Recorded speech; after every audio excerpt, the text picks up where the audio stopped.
Hello guys, today class 8 conservation of plants and animals. So இதில் வந்து red data book பற்றி பார்க்கலாம். So red data book அப்படிங்கிறது பார்த்திங்கன்னா ஒரு புக் தான். ஸோ அது வந்து ஃபைல் ஆஃப் ரெக்கார்டிங்ஸ் அப்படின்னு சொல்கிறாங்க. ஸோ எதுக்குன்னு பார்த்திங்கன்னா rare and endangered species of plans animals fungi இதெல்லாம் பார்த்திங்கன்னா என்டேஞ்சர்டாக இருக்கும். எந்தெந்த பிளான்ஸ் அனிமல்ஸ் ஃபங்கை இதெல்லாம் பார்த்திங்கன்னா ரொம்ப எக்ஸ்டென்ஷன் அந்த ரிஸ்கில் வந்து இருக்கும். ஸோ அதை வந்து நம்ம ரெக்கார்ட் பண்ணி வச்சுக்கிறது தான் வந்து ரெட் டேட்டா புக் அப்படின்னு சொல்கிறாங்க. So even some of the local சப்ஸ்பீஷஸ்லாம் வந்து இதில் வரும். அது வந்து டெரிட்டரியில் இருக்கக்கூடியது, ஸ்டேட்டில் இருக்கக்கூடியது, இதெல்லாம் வந்து நம்ம அந்த கண்ட்ரியில் இருக்கக்கூடியது அதை வந்து ரெக்கார்ட் பண்ணி வச்சுக்கிறோம். ரெட் டேட்டா புக் அப்படிங்கிறது ஒரு இம்பார்ட்டண்ட்டான டேட்டாவாக இருக்குது. ஒரு observational studies for monitoring programs on habitats of rare endangered species. So ரேராக இருக்கக்கூடிய ஸ்பீஷஸ், என்டேஞ்சர்ட் லெவலில் இருக்கக்கூடிய ஸ்பீஷஸ் வந்து நோட் பண்ணி வச்சுக்கிறது தான். ஸோ ரெட் டேட்டா புக் அப்படிங்கிறது வந்து யார் மெயின்டைன் பண்ணுறா அப்படின்னு பார்த்தீங்கன்னா international union of conservation of nature, IUCN அப்படின்னு சொல்லுவாங்க. International union of conservation of nature. So இவங்க தான் பார்த்தீங்கன்னா இந்த ரெட் டேட்டா புக் வந்து மெயின்டைன் பண்ணுறாங்க. எந்தெந்த அனிமல்ஸ் வந்து எக்ஸ்டிங்ஷனில் இருக்குங்கிறத பார்த்துட்டு. ஸோ இவங்க என்ன பண்ணுறாங்கன்னா, இது வந்து இன்டர்நேஷ்னல் ஆர்கனைசேஷன். ஓகே, ஸோ இவங்க வந்து field of nature and conservation, சஸ்டைனபிளான டெவலப்மெண்ட் அதுக்காக ஒர்க் பண்ணுறவங்க. 1964 வந்து ஃபவுண்ட் பண்ணியிருக்காங்க. இதோட எய்ம் என்ன அப்படின்னு பார்த்தீங்கன்னா, ஈச் அண்ட் எவ்ரி ஸ்பீஷஸ் வந்து நம்ம ரெக்கார்ட் பண்ணி வைக்கணும், அதில் வாழ்ந்தது ப்ளஸ் எது எக்ஸ்டென்ஷனில் இருக்குது அப்படிங்கிறத. ஸோ டேட்டா புக்கை எப்படி கிளாஸிஃபை பண்ணுறோன்னா 3 கேட்டகரியாக வந்து கிளாஸிஃபை பண்ணுறோம். என்னென்னு பார்த்தீங்கன்னா த்ரெட்டு. ஸோ எந்தெந்த ஸ்பீஷஸ் வந்து த்ரெட்டனிங்கில் இருக்குது, எந்தெந்த த்ரெட்டனிங்கில் இல்லை, எது வந்து அன்னோனான ஸ்பீஷஸ் அப்படிங்கிறது. Okay, so this book has information as why the species has become extinct along with the population trends and distribution. Population trends distributions அதை பேஸ் பண்ணி வந்து சொல்லியிருக்காங்க. ஸோ இது வந்து IUCN ரெட் டேட்டா புக்கில் வந்து கலர் கோடட் வந்து இன்ஃபர்மேஷன் சீட்ஸ் வந்து கொடுத்துருப்பாங்க. ஸோ அதில் பார்த்தீங்கன்னா பிளாக் கலர் வந்து எது கொடுத்துருக்காங்கன்னா, பிளாக் கலர் ஸ்பீஷஸ் வந்து எது வந்து எக்ஸ்டென்ஷனில் இருக்கோ அது வந்து பிளாக் கலர். அப்புறம் ரெட் கலர் வந்து என்னென்ன ஸ்பீஷஸ் என்டேஞ்சர்டில் இருக்கோ அது ரெட் கலரில். ஓகே, அப்புறம் நிறையா கேட்டகரிஸ் வந்து சொல்லியிருக்காங்க. ஸோ இதெல்லாம் வந்து அதோட ரிஸ்க் ஆஃப் ஸ்பீஷஸ், சப்ஸ்பீஷஸ், அதோட என்டேஞ்சர்மெண்ட்டை பொறுத்து வந்து இதில் கொடுத்துருப்பாங்க. இது வந்து IUCNோட கேட்டகரிஸ் ஆஃப் கிளாஸிஃபிகேஷன். ஸோ இது பிளாக் கலர் இருக்கக்கூடியது வந்து பார்த்திங்கன்னா எக்ஸ்டின்ட் ஆயிடுச்சு அப்படின்றது. கிரிட்டிக்கலி என்டேஞ்சர்டில் இருக்குது இந்த ரெட் கலரில் இருக்கக்கூடியது. அடுத்து ஆரஞ்சு கலர் இருக்கக்கூடியது என்டேஞ்சர்டில் இருக்குது. அடுத்து வந்து இது வந்து வளர்னரபிலிட்டியில் இருக்குதுன்னு சொல்கிறாங்க.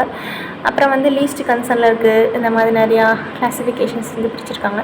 ஸோ இது வந்து IUCN international union of conservation of nature, WWFனா world wild life fund. Okay, அடுத்து ZSIனா ஜுவாலஜிக்கல் சர்வே ஆஃப் இந்தியா, BRPனா பயோஸ்பியர் ரிசர்வ் ப்ரோக்ராம்ஸ், CBCBனா central pollution control boards, central லெவலில் பொல்யூஷனை வந்து கண்ட்ரோல் பண்ணணும் அப்படிங்கிறதுக்காக ஒரு போர்டு கொண்டு வந்தது தான். ஓகே, நெக்ஸ்ட் வந்து பார்த்திங்கன்னா அட்வான்டேஜஸ் டிஸ்அட்வான்டேஜஸ் என்னன்றதை பார்க்கலாம். ரெட் டேட்டா புக்கோட அட்வான்டேஜஸ் வந்து என்ன அப்படின்னா, it helps to evaluate the population of the particular species. ஒரு பர்டிகுலரான ஸ்பீஷஸோட பாப்புலேஷன் வந்து இவ்வளோ தான் இருக்குது அப்படிங்கிறது வந்து அக்யூரேட்டாக நோட் பண்ணுறது இந்த ரெட் டேட்டா புக். இது வந்து இதோட அட்வான்டேஜஸ்.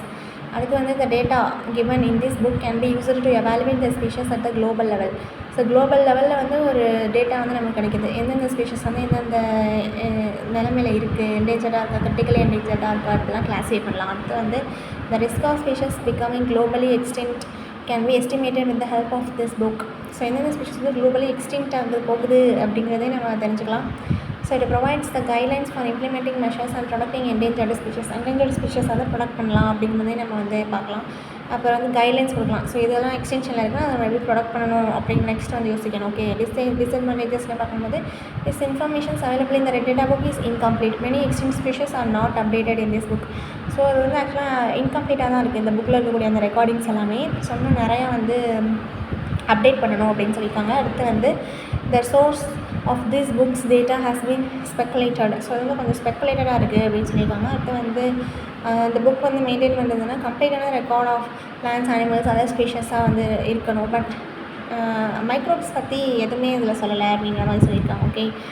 ஓகே. அடுத்து வந்து வைல்ட் லைஃபோட டே வந்து வேர்ல்டு வைல்ட் லைஃப் டே எப்போ அப்சர்வ் பண்ணியிருக்காங்கன்னா மார்ச்சோட அந்த 3rd. ஓகே, அப்போ தான் வந்து வேர்ல்ட் வைல்ட் லைஃப் டே அப்படின்னு சொல்லியிருக்காங்க. தென் வந்து இந்த ரெட் டேட்டா புக்கு இந்தியா பொறுத்தளவுக்கு ரெட் டேட்டா புக்கு எப்படி இருக்குது அப்படின்னா, இந்தியா பார்த்திங்கன்னா ஒரு மெகா டைவர்ஸான கண்ட்ரி. ஓகே, அதில் 2.4% தான் வந்து லேண்ட் ஏரியா இருக்குது. ஸோ அதில் வந்து 7லேருந்து 8% வந்து ரெக்கார்டட் ஸ்பீஷஸ் இருக்குது. ஸோ எவ்வளோ அப்படின்னு பார்த்திங்கன்னா 45,000 ஸ்பீஷஸ் ஆஃப் பிளான்ஸும் 91,000 ஸ்பீஷஸ் ஆஃப் அனிமல்ஸும் வந்து அதில் ரெக்கார்ட் பண்ணியிருக்காங்க இந்தியாவோட ரெட் டேட்டா புக்கை பொறுத்தளவுக்கு.